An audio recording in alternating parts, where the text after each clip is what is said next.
Halo, Assalamualaikum warahmatullahi wabarakatuh. Selamat datang di channel Teras Kamaya. Terima kasih sudah klik video ini. Dan untuk teman-teman yang baru gabung, saya ucapkan selamat datang. Semoga teman-teman kerasan ya nonton video-video dari Teras Kamaya ini. Mudah-mudahan juga ada manfaat yang bisa diambil untuk kita semua, khususnya untuk saya. Semangat pagi ya Bu Ibu, gimana hari ini ada jadwal apa aja nih di rumah? Ya ibu rumah tangga, meskipun kata sebagian orang pekerjaannya itu aja, gitu-gitu aja, monoton. Gak ada hari libur, apalagi hari cuti lebaran. Gak ada gaji juga. Tapi jangan patah semangat, jangan insecure ya. Karena tanda tangan kontrak kita ditandatangani Allah langsung ya Bu Ibu. Transferan pahalanya Allah sendiri yang kasih. Dengan satu syarat tentunya, kita melakukan semua pekerjaan kita ikhlas karena Allah. Amin. Nah, kita kan berada di dunia ini nggak sendiri ya, nggak sebatang kara, nggak kayak pohon bambu atau pohon kelapa. Kita punya keluarga, kita juga punya teman-teman nih, entah itu teman tetangga ataupun teman di tempat kerja bagi ibu yang bekerja.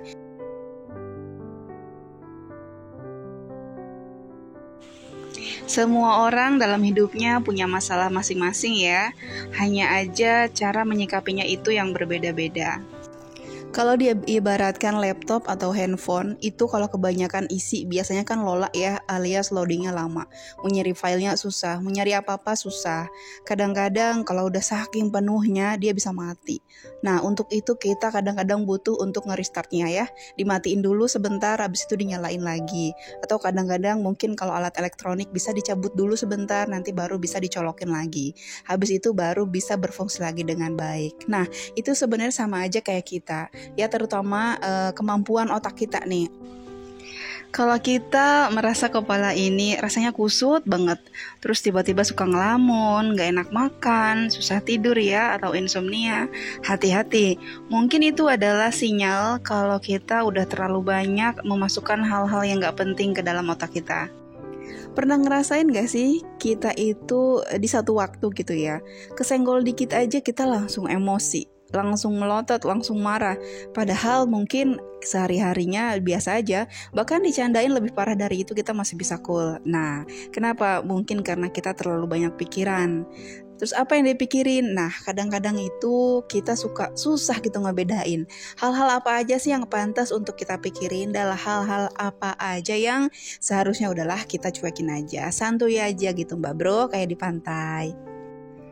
Di video sebelumnya saya pernah bahas tentang decluttering pikiran ya. Emang bisa pikiran di decluttering? Bisa. Decluttering itu sendiri kan artinya kita memilah apa-apa yang masih mau kita pakai dan mau kita keluarkan. Begitu juga dengan pikiran.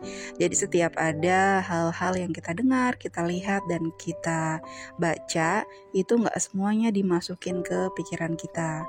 Ada hal-hal yang penting bisa kita pikirkan, dan ada hal-hal yang gak penting sama sekali, jadi gak perlu kita pikirkan. Sebelumnya saya mau ngingetin bahwa gaya hidup minimalis itu adalah gaya hidup berkesadaran, atau di dalam bahasa psikologinya hidup lebih mindful.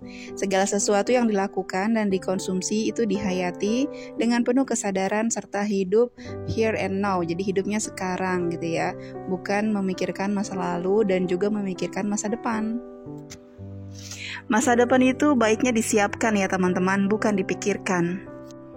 Istilah mindfulness ini mungkin kalau bisa kita sederhanakan itu artinya kondisi gitu ya, dimana pikiran sama perasaan kita sama badan kita itu ada di satu tempat. Jadi nggak mengembara kemana-mana, ke masa lalu, balik lagi, dan juga mengembara ke masa depan.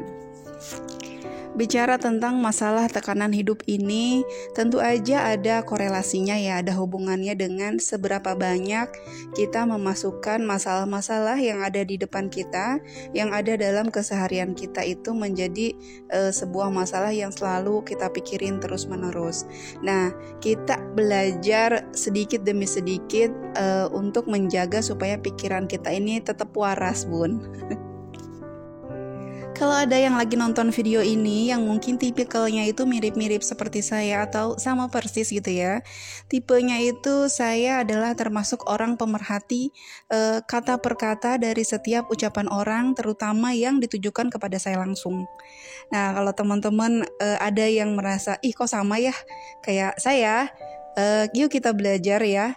Di sini ada tips yang akan saya sampaikan, beberapa tips supaya kita ini bisa tetap jaga pikiran kita agar tetap waras ya, nggak gampang stres.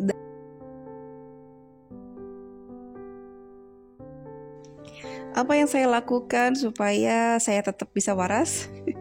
Yang pertama itu saya menulis. Saya sendiri kebetulan suka banget sama yang namanya nulis. Entah itu nulis kejadian sehari-hari, atau mungkin biasa disebut dengan nulis diary ya, ataupun nulis cerita fiksi alias ngarang, ngarang bebas. Jadi untuk menumpahkan semua pikiran ke buku itu nggak terlalu sulit buat saya. Tapi untuk kamu yang mungkin nggak suka nulis, mungkin bisa mulai belajar ya, karena ternyata dengan nulis apa yang ada di kepala kita itu bisa membuat sedikit beban berkurang. Masih sih? Sebetulnya rasanya kayak kita curhat ke sahabat aja gitu. Bedanya kalau sahabat bisa keceplosan kapan aja ya cerita sama orang lain, kalau buku enggak, kecuali ada yang sengaja baca tulisan. Apa aja yang kita tulis? Kalau saya biasanya yang saya tulis itu yang berat-berat aja ya. Misalnya kita jengkel sama seseorang, biar aman nih, kita nggak perlu nulis namanya. Jadi kalau one day, suatu hari ada yang baca buku kita sekalipun, kita masih bisa ngeles. Selain itu rasa takut atau khawatir, rasa sakit hati, pokoknya rasa apa aja deh yang menurut kita berat-berat, yang sekiranya gengges kehidupan kita gitu ya, ngeganggu banget di hidup kita, saya baru tulis. Hal kayak gini penting banget loh, supaya kita itu bisa memfilter atau menyaring apa-apa aja yang perlu dan tidak perlu kita fokusin. Berikutnya saya membatasi konsumsi berita gitu. Nah, kita akan kesulitan melakukan menjaga pikiran gitu kalau kita nggak mau kehilangan aplikasi-aplikasi yang biasa menyediakan atau menjejali kita dengan berbagai macam berita. Mulai dari berita tentang apa aja deh, pokoknya lengkap gitu ya, dari yang penting sampai yang nggak penting. Nah, mulai sekarang teman-teman juga bisa milih aplikasi apa aja yang masih mau teman-teman pertahankan, dan aplikasi mana aja yang mau teman-teman delete atau dinonaktifkan gitu ya. Terus siapa-siapa aja yang masih mau kita follow, yang mereka berikan itu ngasih inputan positif atau enggak gitu. Kira-kira nggak usah semua kita follow juga. Saya sekarang udah nggak pernah lagi baca tentang COVID ya. Sekarang udah lama banget lah, masih zaman-zamannya heboh-heboh itu saya udah nggak mau baca-baca lagi, karena itu bikin parno dan bikin saya malah jadi kayak imunnya itu malah tambah berantakan gitu. Terus berita tentang politik gitu ya, saya nggak mau pusing juga, pejabat apalagi, kita nggak bisa ngapa-ngapain juga dengan apa yang mereka lakukan gitu ya. Itu mah udah urusan mereka sama Allah aja deh. Kita rakyat biasa nggak bisa ngapa-ngapain juga. Terus tambah satu lagi yaitu gosip yang seringkali kebanyakan bumbu ya, udah dihempaskan aja semuanya. Yang berikutnya masih ada hubungannya sama yang sebelumnya ya, poin sebelumnya, yaitu membatasi percakapan basa-basi yang unfaedah ya. Maksudnya apa ya? Contohnya gibah tadi, sering-sering ngegibah itu malah bikin pikiran kita tuh jadi kusut, dan juga yang tadinya mungkin biasa aja netral jadi negatif. Yang tadinya kita biasa aja memandang seseorang, terus karena dengar gosip atau dengerin gibah di sekeliling kita, akhirnya kita jadi ikutan sewot sama dia, jadi ikutan gak suka sama dia. Untuk apa gitu? Apalagi kalau orang yang gak kita kenal enggak, ngumpulin dosanya doang gitu. Berikutnya, apalagi kita bisa melakukan apapun pekerjaan yang bisa kita kerjakan sekarang. Gak usah tarsok, ntar besok. Karena kayak gitu tuh malah jadi banyak distraksi ya. Terlalu banyak pekerjaan-pekerjaan yang kita tunda, kita tuh malah jadi gak fokus. Kita lagi ngerjain pekerjaan, misalnya kita lagi nyapu, terus ada pikiran, oh iya tadi jemuran belum diangkatin gitu kan, takut keburu hujan, nyapunya ditaruh, ngambil jemuran. Udah selesai jemur, oh iya tadi lagi masak di dapur, lupa matiin kompor, ke dapur dulu, kesana kesini kemari gitu kan.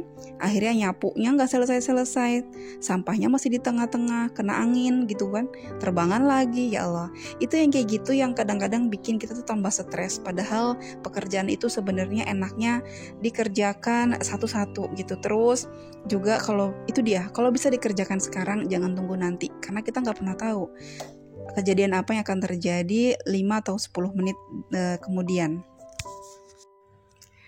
Ini juga kalau kita termasuk orang yang sensitif gitu ya, yang nggak bisa kalau diajak bercanda berlebihan, lebih baik kurang-kurangin deh yang namanya nongkrong sama teman-teman. Apalagi kalau pas nasib kita ya gitu kan, takdir kita melemparkan kita ke lingkungan dimana yang teman-temannya itu kalau ngomong tuh asbun gitu ya, asal bunyi, seenaknya mereka aja, suka-sukanya mereka aja, ngomong ceplas-ceplos. Ngakunya sih katanya mereka itu jujur, orangnya nggak bisa bohong, orangnya apa adanya, tanpa mereka sadari padahal kata-katanya mereka itu yang meluncur dari lidahnya, dari mulutnya mereka itu mungkin aja menyakiti hati teman yang ada di satu lingkungannya termasuk kita. Nah, daripada kita ikut nongkrong sering-sering, nah sekarang mulailah dikurangin tuh frekuensinya, sering-sering ketemu, apalagi kalau cuma isinya itu hanya candaan yang gak ada manfaatnya gitu. Kalau saya pribadi sih, kalau ada yang berbeda pendapat gak apa-apa ya, ini pribadi saya gitu. Daripada saya sering nongkrong terus nanti warawiri kesana kemari, belanja barang yang tadinya kita gak niat beli terus jadi beli gitu kan. Akhirnya pengeluaran bengkak gitu, karena gak sesuai dengan budgeting kita. Terus ketika ketemu isinya cuma bercanda, cuma main ceng-cengan, atau kalau enggak gibahin orang yang nggak ada di situ gitu. Ntar kalau orangnya ada, ngobrol bareng ngomongin yang lain yang nggak ada. Wah, itu nggak akan selesai ya. Jadi kayak lingkaran setan terus aja begitu. Nah, daripada begitu, kalau saya sendiri mendingan saya diem di rumah, mau nonton TV atau mau nonton YouTube ya, lihat channel-channel kesayangan yang menginspirasi, yang ngasih inputan positif. Atau kalaupun enggak mau melakukan itu semua, lebih baik saya tidur, titik. Ya, nggak tahu nih teman-teman ada yang sependapat sama saya, atau mungkin enggak, kalau kayak gitu saya bisa kuper nih, saya kurang pergaulan, bisa ketinggalan informasi. Nah, itu dia kenapa sih kita takut banget dikatain kuper gitu. Kalau cuma untuk nongkrong, ngobrolin hal-hal yang lucu-lucuan gitu, ngegosipin orang, saya sih lebih baik dikatakan kuper daripada nanti malah gibah ngomongin orang. Lagi apa kerennya sih kita ngumpul isinya cuma candaan, cuma ceng-cengan, cuma ngomongin orang. Kerennya di mana? Kalau misalnya dengan begitu dikatakan gaul, kalau saya lebih memilih buka channel-channel yang isinya positif-positif, nambah ilmu, ketahuan, gak dikatakan gaul gak apa-apa. Yang penting saya mengupgrade diri, ilmunya semakin nambah setiap hari. Karena walau bagaimanapun, waktu itu kan gak bisa diulang. Kita akan nyesel karena waktu itu juga akan dimintain pertanggungjawabannya kan. Waktu itu digunakan untuk apa sama kita? Kalau kita dipakai untuk cuma bercanda, cuma untuk ngomongin orang, ketawa-ketawa, bukankah kita ketawa-ketawa gitu kan di sekumpulan sama teman-teman kita nggak takut ya kalau kita lagi ketawa-ketawa terus tiba-tiba malaikat maut sebenarnya lagi nongkrong di situ, mau ngajak pulang salah satu di antara kita. Kita nggak tahu ya, bukan yang ngedoain, tapi kan kita nggak tahu umur gitu. Kalau cuma untuk dipakai ketawa-ketawa, untuk dipakai ngomongin orang, kita tuh pantas khawatir nggak sih? Dari poin-poin yang sudah disampaikan tadi, menurut saya ada juga hal yang gak kalah penting nih, yaitu adalah coba untuk sedikit bicara. Mungkin ini ada hubungannya sama tadi yang unfaedah ya. Cuma saya ingin menekankan di sini bahwa ketika kita udah banyak bicara, hati-hati karena kadang-kadang dari candaan kita, dari apa yang kita ucapkan itu nanti akan menimbulkan masalah-masalah yang mungkin di awal nggak pernah kita pikirkan. Itu misalnya kita ngomong sesuatu, kita nggak sadar bahwa ternyata itu adalah rahasia seseorang gitu kan. Kita udah terlanjur mengucapkan, orang-orang di sekitar kita udah dengar, akhirnya menyebar luaslah satu rahasia gitu kan di halayak ramai. Akhirnya orang yang punya cerita tersebut menagih janjinya sama kita. Kan saya udah bilang kalau ini rahasia, kenapa tiba-tiba semua orang bisa tahu? Wah, ternyata kamu orang yang gak bisa saya percaya lagi. Saya gak bisa lagi menjadikan kamu sebagai sahabat. Akhirnya mungkin yang tadinya kita punya sahabat, akhirnya kita jadi punya musuh. Kadang-kadang kita ini memang harus sekuat tenaga untuk menjaga lisan kita. Karena dari lisan itulah kita bisa diprediksi gitu ya, selamat atau celaka. Dalam artian kita disukai banyak orang atau kita dibenci banyak orang, itu kadang-kadang dari lisan kita sendiri juga. Nah, kalau kita udah terlanjur nyakitin hati orang dan orang itu gak mau memaafkan kita, misalnya dalam waktu dekat gitu ya, itu pasti akan jadi beban pikiran yang berat banget buat kita kan. Nah, itu kenapa makanya kita itu harus belajar untuk menjaga lisan. Jadi inti dari video ini adalah ketika kita ingin hidup waras, nggak banyak pikiran, maka hati-hati dengan apa yang kita masukkan ke kepala kita, ke pikiran kita, dan hati-hati juga dengan apa yang kita keluarkan melalui lisan kita. Nah teman-teman, semoga video kali ini bermanfaat ya. Terima kasih sudah nonton sampai selesai. Saya pamit undur diri. Assalamualaikum warahmatullahi wabarakatuh.